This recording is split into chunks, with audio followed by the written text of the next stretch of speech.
Konnichiwa. Welcome to the Marshall Maze. I'm with my partner in crime, Rockula Chidoshi. And I'm with my partner here, Israel Lopez Sensei. All right, so yeah, man, we're just going to get right into it, man. You know what I'm saying? I mean, something came across our feed, and I love criticism. I'm a huge fan of it, especially constructive criticism. However, when I get the "I'll be your huckleberry," it sounded like a challenge to me at first. And then this individual utilized our platform or one of our last episodes to kind of promote the air quotations Bullshido myth, right? And I only get this myth, right? That only comes up. We only get that kind of criticism when I do something or when we produce something that's not judo, BJJ related, or boxing. And ladies and gentlemen, I get it. I understand. I really do. I understand better than most. See, no lies are told on the mat, right? How many times can I do Udigarami or the Kimura or see it be done on somebody when somebody says, well, that would never work? Well, how many videos do you really want to see of it working? It's like somebody saying BJJ won't really work in a street fight, and then you produce 5 million videos of BJJ being pressure tested and working in a street fight. I mean, it's so good law enforcement uses it, right? So that's always been their marketing thing. And don't get me wrong, plenty of videos of when BJJ goes wrong, right? Mm-hmm. And same thing with judo. I can't tell you how many times somebody will say to me, you can't throw anybody in because not everybody's wearing a gi and all that other stuff. And then I myself personally have done tutorials or just, made believers out of skeptics by throwing the shit out of them. Well, in a t-shirt, you know what I'm saying? Or when they had shorts on, right? And stuff like that. And I once did a thing with a boxer friend of mine where we kind of wanted to see how, and I was telling him, I said, look, man, if it's in a boxing match and we both got boxing gloves on and you're one distance and I'm in, and I stay away, boom, boom. He's like, yeah, but, let's try it. So we did. We tried a thing. And all I did the whole time, to the point where he was so frustrated, it was kind of like that Jake Paul and Mayweather and stuff like that. I just kept tying him up, kept closing it. Every time he came in, I'd tie him up. Because I had nothing for him. I told him, I said, listen, man, if I let you go with these hands, I'm gonna be tasting mad. I'll be on the canvas. Blipped up. Oh yeah, because the guy's a world class boxer. I'm like, I'm not a boxer. But then we said vice versa. I said, okay, here's the thing. I said, well, we'll get on the mat, and it was just, and he understood right away. He was like, I got nothing for you. For you. And so we finally did it with kind of MMA style where we said, okay, we'll just let anything go. Mm-hmm. And, well, again, when he stayed away, he was able to pepper me at will. Mm-hmm. He really did. And then I started covering and making him commit to combinations. Then I clinch, and then bam, on the ground he went and stuff like that. So it was a good way to see what worked and what didn't work if we were thinking more of sport, right? And I think that's the big problem. I think that's why we get so much clapback. When you look at anything in the world of attrition, it's two guys with fisticuffs up, and we made the agreement to have this fight, right? I think a lot of times folks confuse that because that's really sport. It comes from sport mentality or the head up mentality, right? For self-defense, right? Which self-defense is very different. Or they see a flow drill, and it's a flow drill. They see somebody doing flowing, moving, pop, pop, pop. And they said, well, no one just keeps their arm out there. And I've even said it in the past. I said, no one just keeps their arm out there until I had somebody explain, look, yeah, we know no one keeps their arm out there. But when I'm flowing or I'm demonstrating a drill, I'm just going to be doing, these are the options. I had all these different options to hit this person with. And this is what I ended with. But there's a way for me to practice that information all the time. And I'll end with this part of it before I get to the meat and potatoes of it. We have judo because of how dangerous doing regular jiu-jitsu was in the past. When they would run during air quotations pressure test, and anybody that's done an X guard into a knee bar, on a light roll and get something hyperextended or be moving funny the next day, it's certain things. It's really easy for those things to go wrong. High injury. Yeah, high level of injury, high risk of injury with very little reward. Yeah, I pressure tested, but now my friend Tom can't walk anymore because I broke his knee. Right? What good was that? Or how do I pressure test thumbing you in the eye repeatedly? Right? I'm like, it's just ridiculous. That level of ignorance I just can't entertain. You know what I'm saying? But I don't mind because our platform's always been a place of education. But so back to I'm your huckleberry guy. So I get this. And in all truth, this is an individual who's reached out to us in the past about an episode we did. And we vet all the time, all right? When we going to have anybody on or do a show Yes. with somebody, we look you up. We look your background up. We look about who you are and stuff like that. Who And you then- studied under, yeah, your who you lineage, studied under. And this everything. individual, college educated, to the best of my knowledge, has different other martial systems, but he chooses to punctualize this particular system. And all right, fine, to each their own. But again, back to the I'm Your Huckleberry. Now, I love Tombstone. That was a great movie. And Val Kilmer's performance in that movie, que bella. Beautiful, right?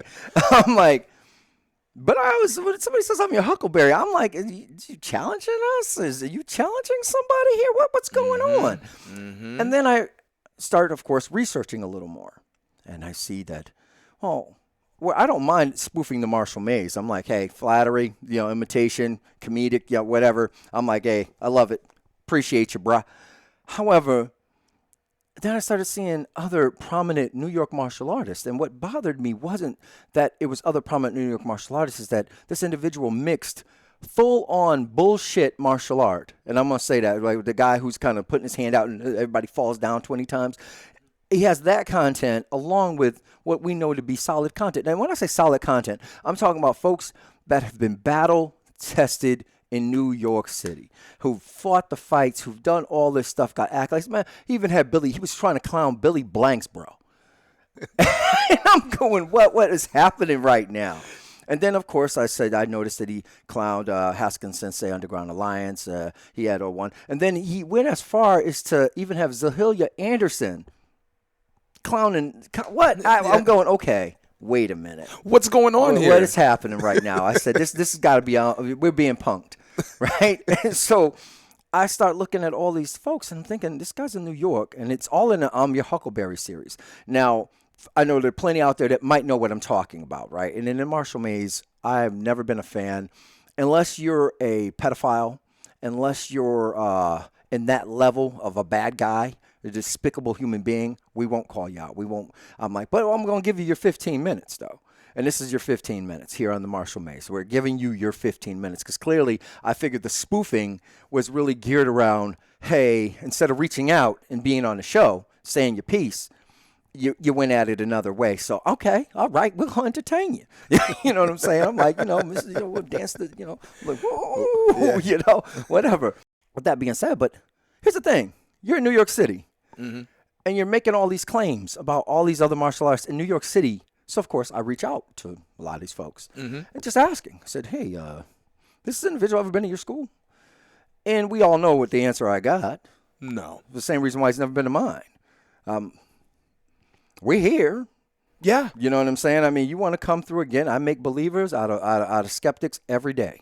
I'm like, that's the reason why I continue to stay in some kind of really good shape. Because, again, I understand that somebody somewhere will go, that'll never work. And I love that. In fact, we had a segment, and I don't know if it dropped yet. I don't think it, no, because it's still on the editing floor. There is a segment coming up, The Maze, where we talk about that'll never work on me.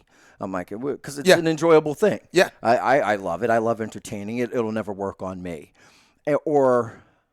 like one of my brothers was saying, I was with him last night, Jermaine Adams, and stuff. Worcester Judo, amazing tactician, amazing judo. Good brother, yeah, good he's brother, a really solid brother. And him and I were out having the plather. He said something to me that's it's something we constantly say. You got to pressure test, right? But with that being said, there are certain things that are hard to pressure test or hard to show you doing a thing, right? When a woman is executing in a crisis situation, good self-defense, she's not going to tell her attacker, hold on for a second, I got to get this on film. Because no one's going to believe it works. You know what I'm saying? That's just never going to happen, right? Or, like I said, and I always use the extreme, and I get called out for it all the time. How do I pressure test me shooting someone with my gun? How? How do I practice that? Pressure test that? How do I pressure test me using a knife, right? How? Right. Without running the risk of cutting somebody or stabbing somebody I'm working out with, right?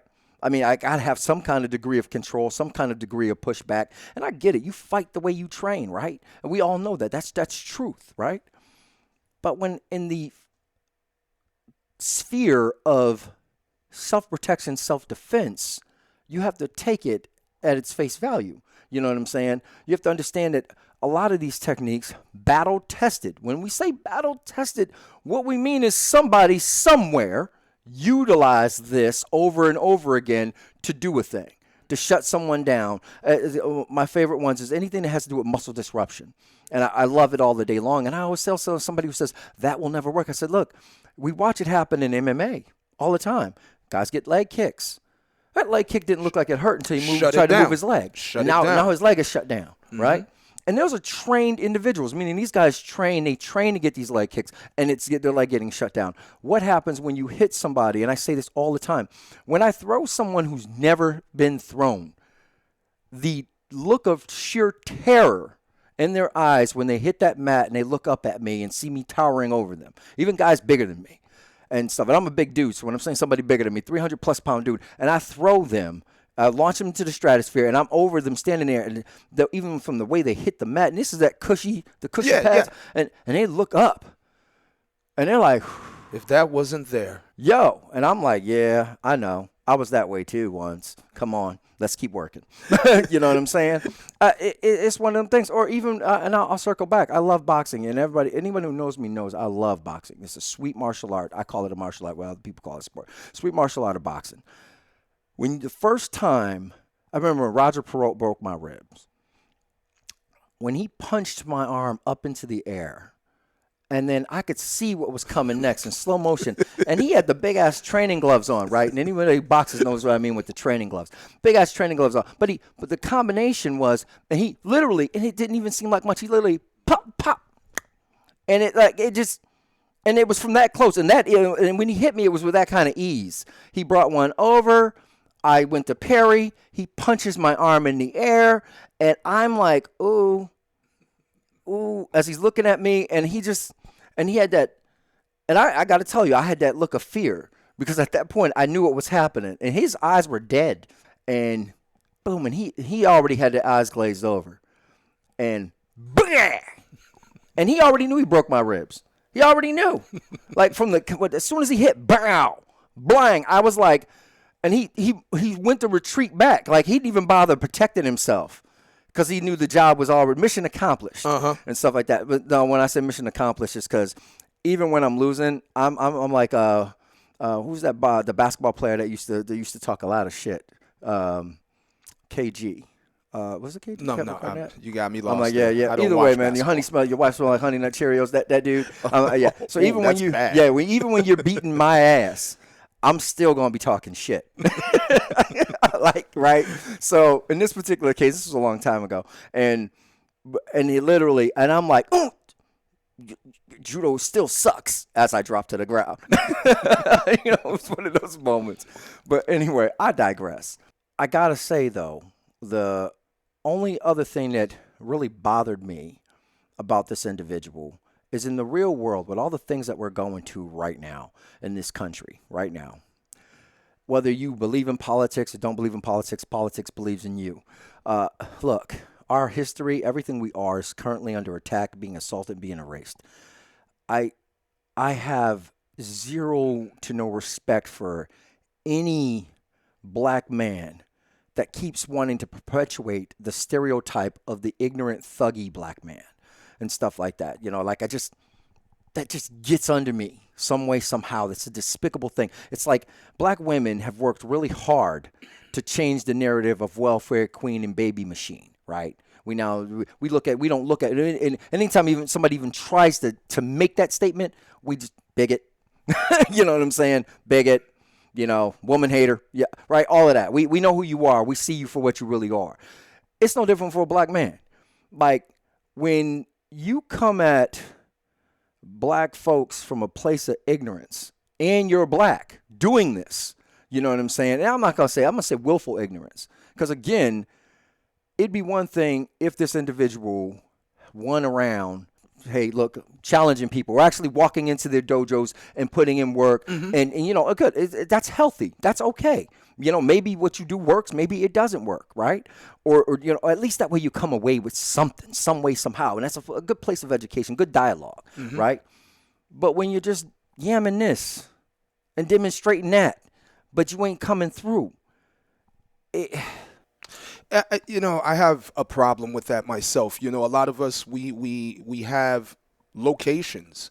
We're public knowledge. Yeah. You can look up our schools. Listen, if you have intellectual curiosity and you want to come through, you want to come on the mat, you want to address a particular situation. Hey, I noticed you did this. I've seen this in one of your videos. And so I was thinking, hey, listen, I would have came at you like this. What do you have for that? We can play with this. Okay. Now, when you do something like that, that alone shows some kind of decency, all right, and respect. This is very easy. Now, some of us are older, so we're not going to entertain it. Some of our schools are a little bit more private. My school, you can look up on Google.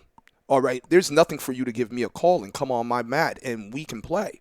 All right, but also too, listen, some of these guys, they want to show and prove in another way. It's like a lot of baiting, all right? Listen, liabilities, all right? Waivers don't work. Like, some guys may just want to fight, okay? And so think about, you come to my school, I pack you up.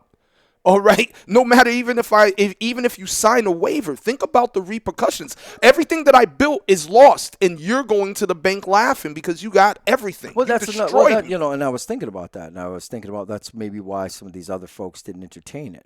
And I thought about that. I said, man, maybe he's doing just that. Maybe he's down on his luck, don't got any money, and he's looking for a way to entice other people, do a thing, fight people, or show up at their places. Because there are those I got you guys. Yeah. We recently had to entertain one. Mm-hmm. Individual showed up. Hey, I want to work out. I just came here. I heard, and then it then started trying to work out and got really intense. Instantly got really what we call spazzy and stuff like that. And it turned out the dude was trying to get himself out there, do his thing, and found out really quickly ours is not the location to do that in. Go other places. And life lessons, you know what I'm saying, and stuff like that. Maybe he'll come back and become a student. We don't know. And that's another good thing. Yeah. And so when you come like that, we might become friends after. Yeah. All right, and that it's okay. But at least allow us to have a dialogue versus these unrealistic teachers. Oh, well, prove it. Yeah, prove it. Prove it. But that was my thought process. I mean, in the end of the day, hey, man, look, if you really want to put yourself out there, and you want to challenge folk and stuff like that, it's bad for your health. Well, and that's the thing I came back to. In the end of the day, you want to test himself, come to DOSCON 6. Well, yeah, I was about to say, I mean, there's plenty of places that you can go to if again, all these guys aren't hiding. You know what I'm saying? We're out in the public. I mean, that's what bothered me. I said, all these guys, it's not like people are like, oh, hey, you cannot come to my school. You know what I'm saying? No one's doing that. Everybody's saying, hey, man, the door's open. Come on in. Come on in. Take a class. Come through. That's it. You know what I'm saying? And stuff like that. We could have that conversation, And ultimately, I said, when I'm reflecting on this, and I'm like, again, this is all, we did an episode about context, right? Mm-hmm. And I'm thinking to myself, trained versus untrained. What is self-defense for? It's the intervention. That's when self-protection has failed, right? Because self-protection is living your life in such a way where violence misses you. Self-defense is the intervention. That means, all this other crap, man, something really went wrong. And now I'm doing a thing, right? But that's typically never against another trained fighter. Why? Because trained fighters aren't really getting into fights like that, especially at our age. I was thinking about that with somebody else fairly recently. I was like, we're grown-ass adults. When's the last time you had a real fight? Outside of a ring? Outside of a ring. When's the last time? No, I just shoot you now. I'm like, me too. Like, me too. But realistically, I live in a red state. I'm like, we just shoot. And I had this conversation with my students. Even though we're here training and doing what we're doing, it's one thing when you're doing a sport and you're active and you're in the octagon, you're in the cage, you're in the ring, okay? And then it's another thing. What are we training for? We're here. There's a number of reasons why we're here and what we're doing. But the real question is, when is the last time? Ask your instructor. Yeah, I haven't fought in a long time. Last time I knocked someone out in Brooklyn, the last time I knocked someone out in Brooklyn in the bathroom, it was a quick one, all right? It was at Bedvine Brew, right on Tompkins and Putnam, all right? And that was a real quick one, all right? And so, but that was like several years ago. I was going to say, working the door at Ralph's, we had a situation. is the last time I put my hands on somebody, and that was maybe 4 years ago. 4 years. Outside of a ring. 4 years ago. I would say 2000 for me, like 2013. Because again, and it wasn't even a fight. Yeah. Well, that's the point. It was the self-defense. He did something stupid, and I laid him out. There you go. And I guess at the end of the day, that's the point. The point is, if I'm applying good self-protection, I'm not doing that. Everything else for me is then sport, right? Mm-hmm. The sport of judo, the sport of Brazilian jiu-jitsu. Hell, even boxing, getting into a ring, doing that kind of stuff. Look, I hope I never end up in an 8x8 cell, because that means I've failed at a lot of parts in life. Yes. To put myself in that position, or ICE came to my door. And I got nothing to prove. Yeah, well, that's the point. I'm like, look, you want to come into judo, come and have a match, that's great. If you want to go, and that's why I was saying, I'm looking at this guy's feed, all of this stuff. Because, again, I was going to reach out and say, oh, all right, man, hey, everybody's welcome to your opinion. Come on the show. You know what I'm saying? Mm-hmm. Let's do a thing. And then as I realized that the guy's in New York and he hasn't been around any of these guys, I said, and there it is. I mean, well, I did say we're going to give you your 15 minutes, but we went a little over. We gave you 21 minutes. So with that, Salute. We hope you enjoyed today's episode. If you would like to be on the show, or you have a question for us, feel free to reach out to us at marshallmaysofficial@gmail.com. That again is marshallmaysofficial@gmail.com. We look forward to hearing from you. Be sure to check us out on YouTube as well, our Modern Combative series. And remember to like and subscribe. Thanks again for listening. I'm with my partner in crime, Briac Chidoshi. And I'm with my partner here, Israel Lopez Sensei. And you've been listening to The Marshall Mays.